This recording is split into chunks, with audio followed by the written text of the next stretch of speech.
Good morning దేవుని ప్రియ కుమారుడు, good morning దేవుని ప్రియ కుమార్తె, special good morning to you. సంగమా చూడు, ప్రభు హస్తము నాపై నుండని చెప్పి ఓ మాట మనకు తెలుసు. ఎజ్రాలో ఒకనొక విషయం, ఎజ్రా హస్తు ఓ మాట ఈ విధంగా ఉంటుంది. అందులో ఎజ్రా పైన దేవుని హస్తం ఉండని కనుక, అవును దేవుని బలమైన హస్తం ఎజ్రా పైన ఉందట. నేను అనుకుంటాను దేవుడు తన హస్తాన్ని తన తలపైన వేసి ఉంచాడని.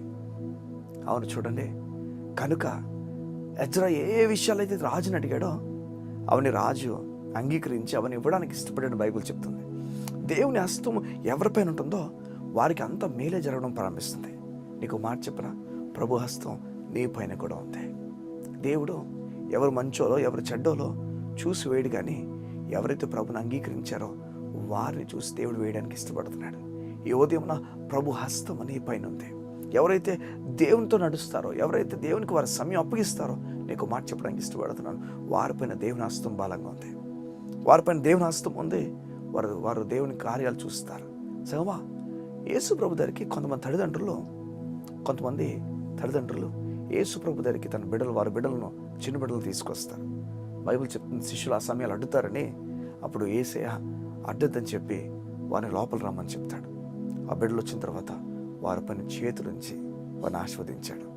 నీకు మాట చెప్పనా, నువ్వు ఆయన దగ్గర రా, నీ పైన చేయబోతున్నాడు. నేను చెప్తున్నాను, నిజంగా గొప్ప కార్యాలు నువ్వు చూడబోతున్నావు. దేవుని కృప, కరుణ, దయ నువ్వు త్వరలో చూడబోతున్నావు. దేవుడు నేను కోరుతున్న విషయం ఏదైనా తన చెయ్య దేవుడిని కోరుతున్న విషయం ఏదైనా ఆయనతో గడపడానికి ఇష్టపడు. ఆయన చేయి నీ పైన వేయడానికి ఇష్టపడతాడు. బైబిల్ చెప్తుంది, ఎజ్రా ఏ విషయాలైతే రాజుని అడిగాడో రాజు అవన్నీ కూడా ఓకే చెప్పాడట. అన్నీ కూడా ఇవ్వడానికి ఇష్టపడ్డాడు. ఎజ్రా ప్రయాణానికి కావాల్సింది, ఎజ్రా ఏ చోటుకు వెళ్తుంటే ఇజ్రాయెల్ దేశానికి వెళ్తే ఆ ఇజ్రాయెల్ దేశంలో కావాల్సిన అన్నీ కూడా ఎజ్రాకి ఇవ్వడానికి ఇష్టపడ్డాడు రాజు. ఏమని చూస్తే, రాజు ఇవన్నీ ఇవ్వడానికి కారణం చూస్తే ఎజ్రా పైన దేవుని హస్తము ఉన్నదే. ఈ ఉదయం నీకు అర్థమవుతుందా? దేవుని హస్తం మార్పును కలుగు చేస్తుంది.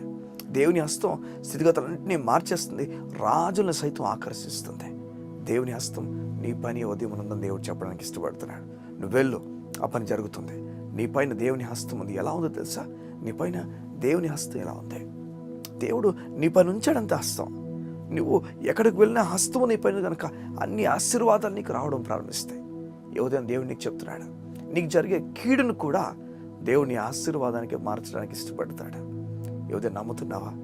దేవుని బలమైన కార్యాలు నీవు నీ కుటుంబము చూచుదరుగాక. దేవుని హస్తం నీ పైన ఉంది. కళ్ళు మూసుకుంటావా? నేను ప్రార్థన చేస్తాను. మా ప్రియ పరలోకపు తండ్రి, ఎజ్రా పైన నీ హస్తము ఉన్నది కనుక ఎజ్రా దీవించబడ్డాడు. రాజుని అడిగినవన్నీ కూడా ఎజ్రాకు అనుగ్రహించబడ్డాయి. కారణము నీ హస్తము ఎజ్రా పైన ఉంది కనుక నీకు వందనాలు. నీ బిడ్డల పైన కూడా నీ హస్తం ఉంది. వారికి ఆశ్చర్యమైన కార్యాలు జరిగించమని, బలమైన కార్యాలతో వారు నడిపించమని కోరుతున్నాను. నీ జ్ఞానమును, నెమ్మదిని, బలమును వారికి వారి కుటుంబాలు ప్రకటిస్తూ దేవుని ధైర్యముతో వారు నింపమని అడుగుతాం. యేసునామమున ప్రార్థిస్తున్నాం తండ్రి. ఆమేన్, ఆమేన్, ఆమేన్. ఈ ఉదయమున దేవుడు నీతో మాట్లాడి చెప్తున్న ఒక మాట, ధైర్యం కలిగి ముందుకు వెళ్ళు, కార్యాలు చూడబోతున్నావు. దేవుని హస్తము నీ పైనే ఉన్నది. దేవుని హస్తము నీ పైన ఉన్నది. దేవుని హస్తము నీ పైన ఉన్నది. గొప్ప కార్యాలు చూడబోతున్నావు. ఎజ్రా వలె గొప్ప కార్యాలు చూడబోతున్నావు. God bless you. See you tomorrow.